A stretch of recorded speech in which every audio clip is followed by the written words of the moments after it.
Chers téléspectateurs, vous êtes sur Moto TV, c'est le bon endroit pour vous informer. Voici le sommaire de ce journal. Visite prochaine du pape François en RDC, annoncée par le cardinal Fridolin Ampongo. Il parle d'un don inestimable au pays et au peuple congolais. Le pape François se rendra à Goma et à Kinshasa avec un message de réconciliation et d'encouragement. Nous nous rentrons à Chihali, où la vie a repris son cours normal. Pendant plus d'un mois, cette région se vidait de ses habitants. Ceux-ci commencent à regagner leur domicile, bien qu'avec hésitation. Mesdames et messieurs, restons ensemble pour l'intégralité de ce journal. Vous êtes bien installés pour suivre ce journal. Bienvenue à vous toutes et à vous tous. Le pape François sera en RDC du 2 au 5 juillet prochain, a annoncé ce jeudi l'énonce apostolique Monseigneur Héctor Balestrero. Il visitera Kinshasa et Goma. D'ores et déjà, l'Église catholique du Congo appelle à la mobilisation pour accueillir le Saint-Père. Dans une courte adresse, le cardinal Fridolin Ampongo a indiqué que cette visite sera un don inestimable pour la RDC et pour son peuple. Une telle annonce constitue un don inestimable que le Seigneur fait à notre pays, à notre peuple. Un peuple qui passe aujourd'hui des moments difficiles, a dit l'archevêque métropolitain de Kinshasa, tout en appelant à se préparer spirituellement à ce rendez-vous de grâce et de bénédiction avec les successeurs de Pierre. Fridolin Ampongo invite les couches sociales du pays à se montrer unis à l'occasion de cette visite. Il y a 37 ans que le pape Jean-Paul II séjournait en RDC. Depuis la visite de Jean-Paul II, tant de choses se sont passées. Il y a eu des guerres, le pays a connu de nombreuses vicissitudes, si bien que la RDC que connaîtra le pape François est bien différente du pays qu'a connu Jean-Paul II, a confié l'énonce apostolique après la RDC. Il faut signaler que le pape François se rendra au Soudan du Sud. Et nous revenons à Butembo. Des jardins familiaux, un avantage lié au sol cultivable de cette ville. Ces jardins contribuent dans une large mesure aux besoins en aliments de plusieurs ménages. Une habitude de longue date qui perd de plus en plus sa considération dans des plans de nouvelles constructions de parcelles en ville de Butembo. C'est des halls de mères de famille qui y ont connu la valeur de ces jardins pour leur ménage. Nous regardons ce reportage. Dans les habitudes de la ville de Butembo, le jardin occupe une place importante sur les plans de parcelles. Sur cet espace généralement placé aux côtés de la maison d'habitation, sont plantés de bananiers, des légumes, des tubercules ou des espèces végétales qui procurent à la fois des légumes et des tubercules comme le manioc et les taros. Un jardin couramment couvert par l'ombre des arbres fruitiers tels que l'avocatier ou des goyaviers. Ce jardin contribue énormément aux besoins en nourriture de nombreuses familles en ville de Butembo. En témoigne cette récolte de Graciane, une mère de famille. Valeria Jardin ni ya mzuri sana. Ni ya mzuri sana na watu basiwake na neglige ile majardin za maparcele. Juu deja mie njoo nimebarikiwa na mahole. Basi nimekula kila siku niko nda kushamba, mimi naleta mahole pale ku jardin. Ninapigia watoto kumaragi tu mchana, watoto wanakula tu pie sana mchana. Hii yenye nimetosha tena pale ku jardin. Tuna ndaipatia watoto mchana kumaragi, sitenda tena kusoko kwenda zola sanza moya ya ndizi au sanza moya ya viazi. Pale mie nimebarikiwa sana. Na Mungu kuna bariki jardin yenye niko nakula pie sana na maragi ishatoka pale.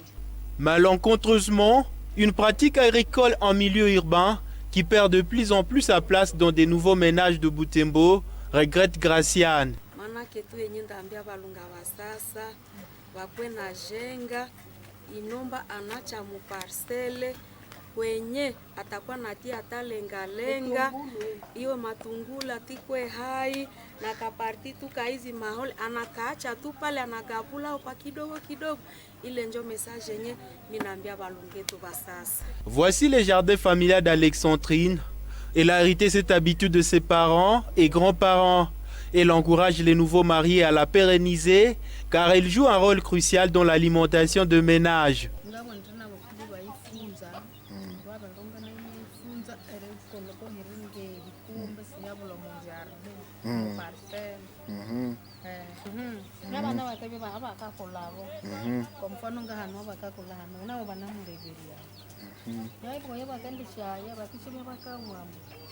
Mama mulini tati anavya kairati mparsile tisi murevu la kindu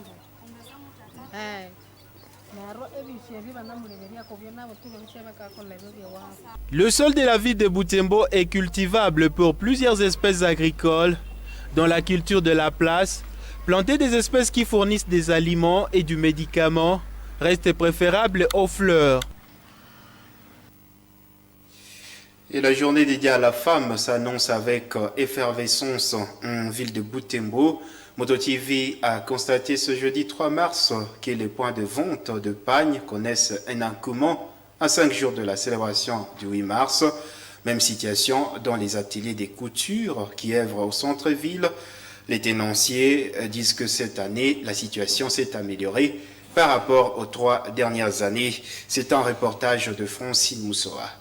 Ici, nous sommes au marché central dans les coins des ventes des pagnes. Les mamans font des tours dans les étalages pour apprécier. Dans les galeries, la situation est similaire. Les pagnes sont étalées sur des portes. Les vendeuses qui installent leurs pagnes sur les artères sont contentes de la clientèle à la veille de la célébration de la journée de la femme. Sandrine écoule environ 150 pièces par jour. Le 8 mars tunazujisha sana. Juu le 8 mars nakaribia vraiment mama bashauza. Les habits pour le 8 mars sont en train d'être vendus. Ça nous rassure de l'effectivité de la fête de la femme. Nous vendons à 5 et 10 dollars selon les marques. Par jour, nous pouvons vendre un demi-ballon qui a la valeur de 150 pièces.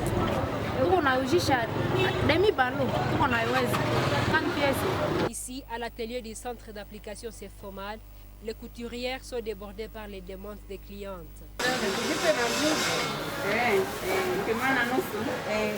Cintiq est contente de cet engouement qu'il a manqué depuis les festivités des fêtes d'année.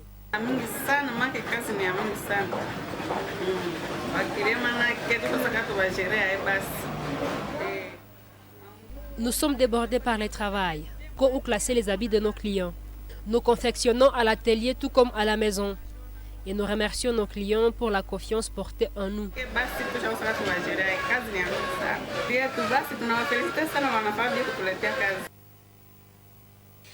Et la localité de Chihali, en chefferie de Bachou, reprend sa vie normale. Plus d'un mois après qu'elle s'est vidée de ses habitants, ceux-ci commencent à regagner leur domicile, bien qu'avec hésitation. Les comités écuméniques se réjouissent de ce climat et appellent les personnes qui hésitent à revenir à la maison à faire confiance à la capacité des forces de l'ordre à les protéger. Joël Tali est revenu de Chihali. Voici son reportage. Il y a un mois environ, l'on ne pouvait pas assister à cette ambiance ici à Chihali. Aujourd'hui, même si l'on dénombre encore beaucoup de parcelles vides de leurs habitants, la localité revêt quand même son visage datant. Des mouvements de personnes se dirigeant vers leurs champs ou ceux de retour de leurs activités quotidiennes. Dans les 2 écoles primaires de Chihali, les apprenants sont aussi de retour.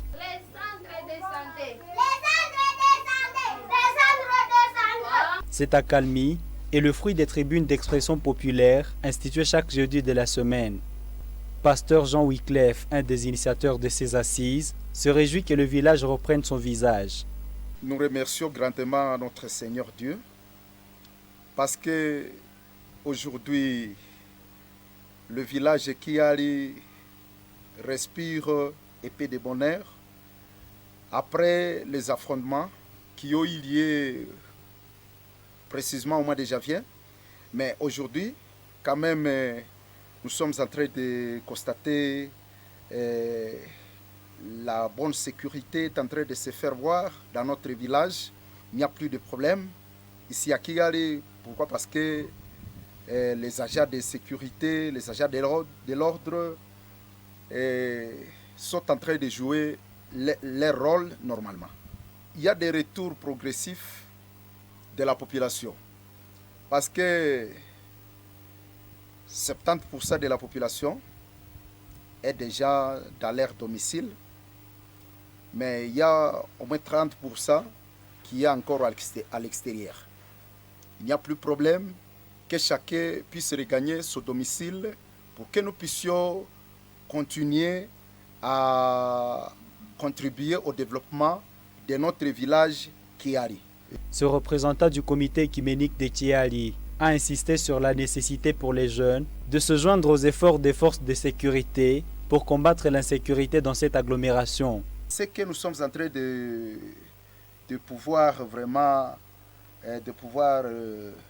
prier à ce qu'il y ait mariage civilo-militaire. Parce que si les militaires étaient amis à la population ne pouvait pas les craindre. Mais si la population va continuer toujours à craindre les militaires, vraiment, le village risquerait de devenir désert. Et autre chose que nous sommes en train aussi de vouloir proposer comme stratégie, et nous sommes en train vraiment d'appeler le jeune surtout à ne pas vraiment suivre le mouvement des groupes négatifs qui peuvent déstabiliser notre région. Et surtout, si les jeunes veulent vraiment, si les jeunes cherchent vraiment à intégrer l'armée, qu'ils puissent l'intégrer sans aucune difficulté. Fin janvier, des violents affrontements avaient opposé les FARDC à un groupe de miliciens Maïmaï basé dans cette localité de Kiali. Cela avait conduit les habitants à fuir leurs abris. Mesdames et messieurs, c'est la fin de ce journal. Merci beaucoup à vous toutes et à vous tous de l'avoir suivi. Bon reste des temps.